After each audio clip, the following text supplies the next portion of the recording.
Good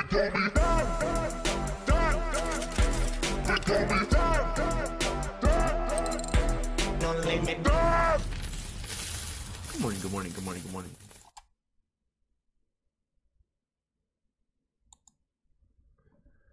Bloodbath. Absolute bloodbath. What is that? 230 was the top, so it's over 40 billion.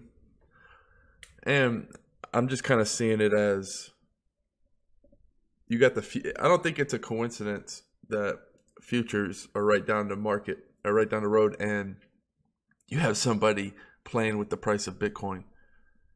Because where does all that money come from? Where's that 40 billion? More than that, because this thing's been pumping since 250. Talking an extraordinary amount of money out of nowhere within a week. And then it just exits. So I'm really thinking that they're trying to test it, see what they can move the price up, down. You got to think, man, these future markets, you got a whole bunch of different players, all with a lot of money. You have the people who are like super billionaires and they're connected to the government and the banks, people like Jamie Dimon, where they obviously want to short Bitcoin. They're going to want to see what they can do to press down the price. And then you got the rogue guys, the libertarians, the guys who made billions on their own that aren't connected to the government. And, you know, they're going to be looking to pump Bitcoin's price up. And it's going to be like the clash of the titans. And I hear a lot of people, I've been doing a lot of research on this because obviously it's important. A lot of people have two camps. They see it two different ways. They see there's a lot of people who have too much money and they're going to short Bitcoin to nothing. I'm like, all right, cool.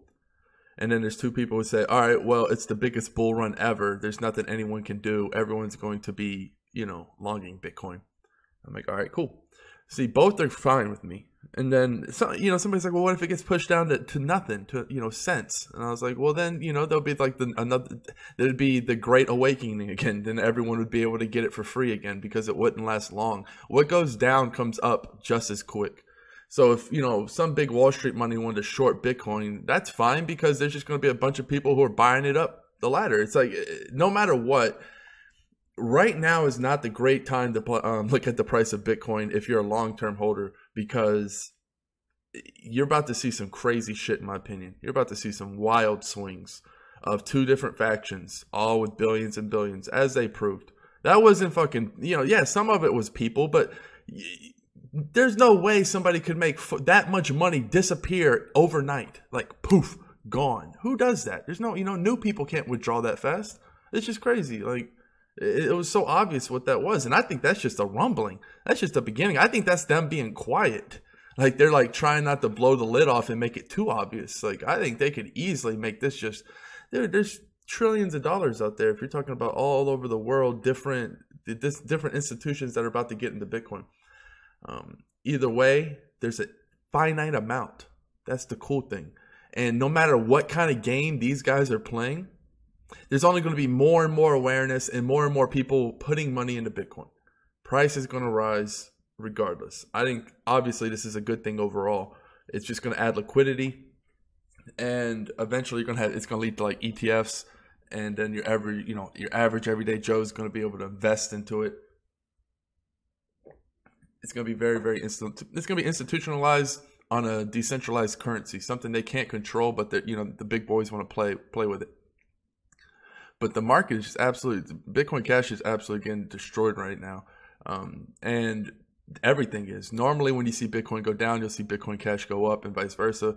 Just been doing studying. And yeah, it's just basically the biggest beef I have with all of this, obviously, is I think the whole drama going on is just fucking ridiculous. It sucks that we had the worst, like this fork was so much worse than anyone ever could have dreamed. No one could have dreamed that the fork would be so bad that there's actually like the name's up for grabs. Like there's actually a war over the name. There's the worst FUD in history for Bitcoin. I mean, you think the bankers did a bad job. These guys are killing each other. A fork could have been a fork, and everyone did things wrong on both sides. However, the worst part, I believe, is the fact that Bitcoin Cash and Bitcoin. Like Bitcoin Cash is trying to actively take the name. I understand the whole drama, but that's what's that's going to hurt the overall market, in my opinion. And that's why everyone's very, very, very angry with the Bitcoin Cash people. And it kind of sucks because I didn't want to see a fork, but after you saw the drawing on the wall, the writing on the wall, if you actually go back and read the Reddits, like I fucking have all the drama, you realize that there was no consensus. There was going to be a fork, and the only problem was it didn't have to be this nasty. It should have just been two different ways, two different beliefs, you know? Bitcoin's like, hey, man, we don't want to fucking get the blocks too big because then there's minor centralization. And when that happens, it's, you know, it's good and it's bad. It's bad if you want to have basically a store of value that you know is sound and safe and nothing ever could happen. You know, the miners couldn't collude and do something terrible. But at the same time, there is overblown minor drama. The miners, yeah, they have a lot of incentive not to fuck over the program, but then you have these it's a big fucking clusterfuck, basically. It's not good. You wouldn't want that, but at the same time, if it's a place like China, you know the Chinese government is going to be in bed with them. So basically, the miners for Bitcoin Cash are going to become invincible because governments are going to be backing them. And that's basically how I see the Eastern, you know, because nobody in the West is even fucking with Bitcoin Cash. As part of my research, there's not big buyers in the West. They're all in the East usually. And, you know, even Roger Ver's in Japan. He doesn't really, you know, yeah, he comes to USA every once in a while, but he's promoting in Korea. He's starting, you know, that's why it's big over there. And Bitcoin is it's going to be like the institutionalized form. So they're two different coins completely. The big blocks, these guys think they can scale on. People think, they're saying everyone's wrong. We're going to be able to scale way past Visa, millions of transactions on scale. You're going to need like petabytes, you're going to need crazy. It's definitely going to be, it's going to drive out all the small miners. It's only going to be big farm where, you know, big fucking farms, basically, server farms. That's how Bitcoin Cash is going to roll. It's going to be very centralized mining. A lot of people are opposed to that. Bitcoin is decentralized mining. 1 megabyte block. That's not shit. Everyone, you know, you can fucking mine it on your Raspberry Pi. You don't want it to be, the one thing wrong with Bitcoin Gold is the fact that people say it's really decentralized, but you can get GPU mining farms. People can fucking take over a bunch of computers. So it just has a lot of, this is new, right? This is new. So you don't want, it's almost like you want to have some degree of difficulty to the mining. You don't want to make it too easy because then people can just hijack a bunch of computers and become like, oh, like governments can do that very easily. So I like the mix that Bitcoin has. However, now I'm like a fucking rough uncle. I don't care. Like I'm not fucking, you know, I don't get married to anything. You know, when I have kids, I'm going to have fucking tough love. I'm not somebody who sugarcoats anything. You know, some of the problems right now, I'll show you some of the fucking problems right now. I'm trying to send some fucking Bitcoin to buy some altcoins and I can't fucking do it because what? There's 85,000 unconfirmed transactions. And people are like, oh, well, that's Bitcoin Cash, people spamming. And it's like, dude, I don't give a fuck. That's not my problem. That's Bitcoin's fucking problem. Dude, what if it wasn't Bitcoin Cash, it could be a government, right? Like this is a flaw that's being exposed. People can't get mad at Bitcoin Cash. I'm not saying they're spamming or anything. I don't have no fucking proof. I don't say things.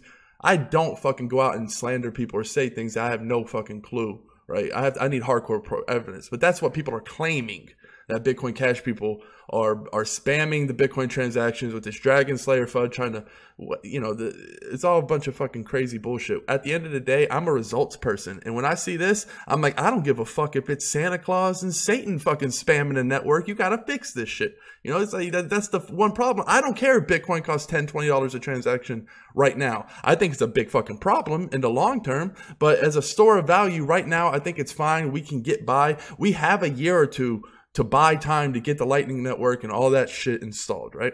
That we have time because institutional money is becoming like a gamble, speculative coin right now because Wall Street's coming in. Wall Street's not coming into Bitcoin Cash. That's a big deal. Not right now.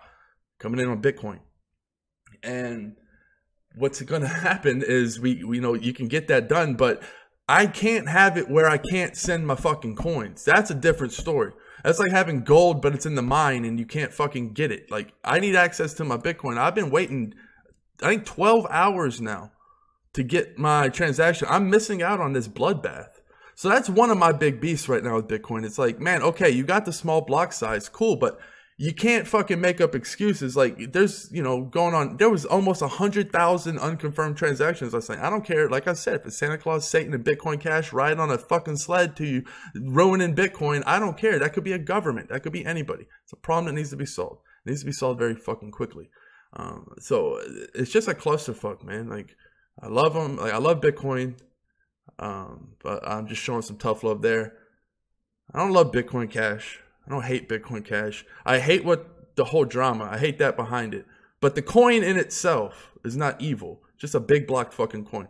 I don't love it. I don't hate it. I don't really. It's kind of like this stranger in the room. I'm not quite fucking sure. It's like an Asian stranger. I don't have anything against Asian people. I love them. But, you know, that's just kind of how I view it. It's still very mysterious to me. The thing I like about Bitcoin is you do need like I hate it, but I love it. You need 95% consensus to change anything with a big fucking group and a big community, and that community is only getting bigger and bigger, and people can be removed and thrown out if they're crazy. So like Bitcoin has their shit in place. It's a kind of a centralized way of doing it, but it's the only way to do it, right? Like you would just have mayhem and monkeys throwing shit at each other if nobody had any kind of organization. So, you know, you got the best developers. You're going to have Wall Street money. They get the Lightning Network. Just make it to where I can fucking send a transaction and we're cool. But I never underestimate my enemy. Like, I'm not saying that Bitcoin Cash is my enemy. It's not. I don't like that's because that's people. I see a lot of people and they're married to their investments, and I understand that. Like, there's people who are libertarians, and then there's people who are investors, and then there's people who are both. A lot of people aren't real libertarians. They're just investors, and they're underestimating Bitcoin Cash. They're just passionately hating it for no reason. The name stealing is fucking bullshit. That's the biggest fucking thing. Really, if it wasn't for that, the hash power, the miners are going to do what they want. Like, that's one of the things, man. Like, I don't make excuses for Bitcoin. You could say this fork sucked. Yeah, man, it was terrible. But if these group of people who made Bitcoin Cash forked Bitcoin Cash, then a government or anyone else could do the same with Bitcoin down the road. Like, this is a fork attack. We can't be scared and mad because somebody attacked Bitcoin. Like, this is something we have to grow from, or it's gonna die. This is the infancy. We're still growing, and right now it's doing good. Right, fucking broken $11,000. It's doing a great job. And with the price increase comes the mining difficulty increase, and with that becomes unconfirmed transactions. So it's a war. It's a battle. Bitcoin has seen this before. It was a scary, traumatizing time last time when we saw Bitcoin. Basically, you couldn't send anything, and Bitcoin Cash was almost catching up. Exodius Wallet was saying, "Don't use Bitcoin." It was a fucking it was traumatizing for a lot of new people. Even some of the vets were shaking. I mean, I'm not gonna lie. I was like, "This is fucking." I've never seen anything like this in my life. But as far as deals, like, dude, oh my god, the deals are insane. They're everywhere. Look at this double-digit red. I'm frustrated right now because I wanted to get a lot of good deals last night and I haven't been able to. Basic attention token down to 15. I saw. I could have had lures at 14. Just killing it. But just the bullshit with the. And yeah, it pisses me off. It's like, yeah, I could direct my hate towards Bitcoin Cash because I'm not saying that. I don't want to blame anybody for spamming the network, but if that, in this hypothetical situation. But I'm not, because in a way you should be thanking them because they're exposing flaws in the network that need to desperately be taken care of. But the only problem I have with it is I can't buy any fucking altcoins right now. And what the hell is Dash doing? Dash is like, fuck all you guys. What are you talking about? That is nuts. Has anyone ever seen that before? Like this in the top, and then you just have one right. It's usually like when this happens, it's usually like Ethereum Classic for some reason. It's up, but you know, Dash holding its own, not bad.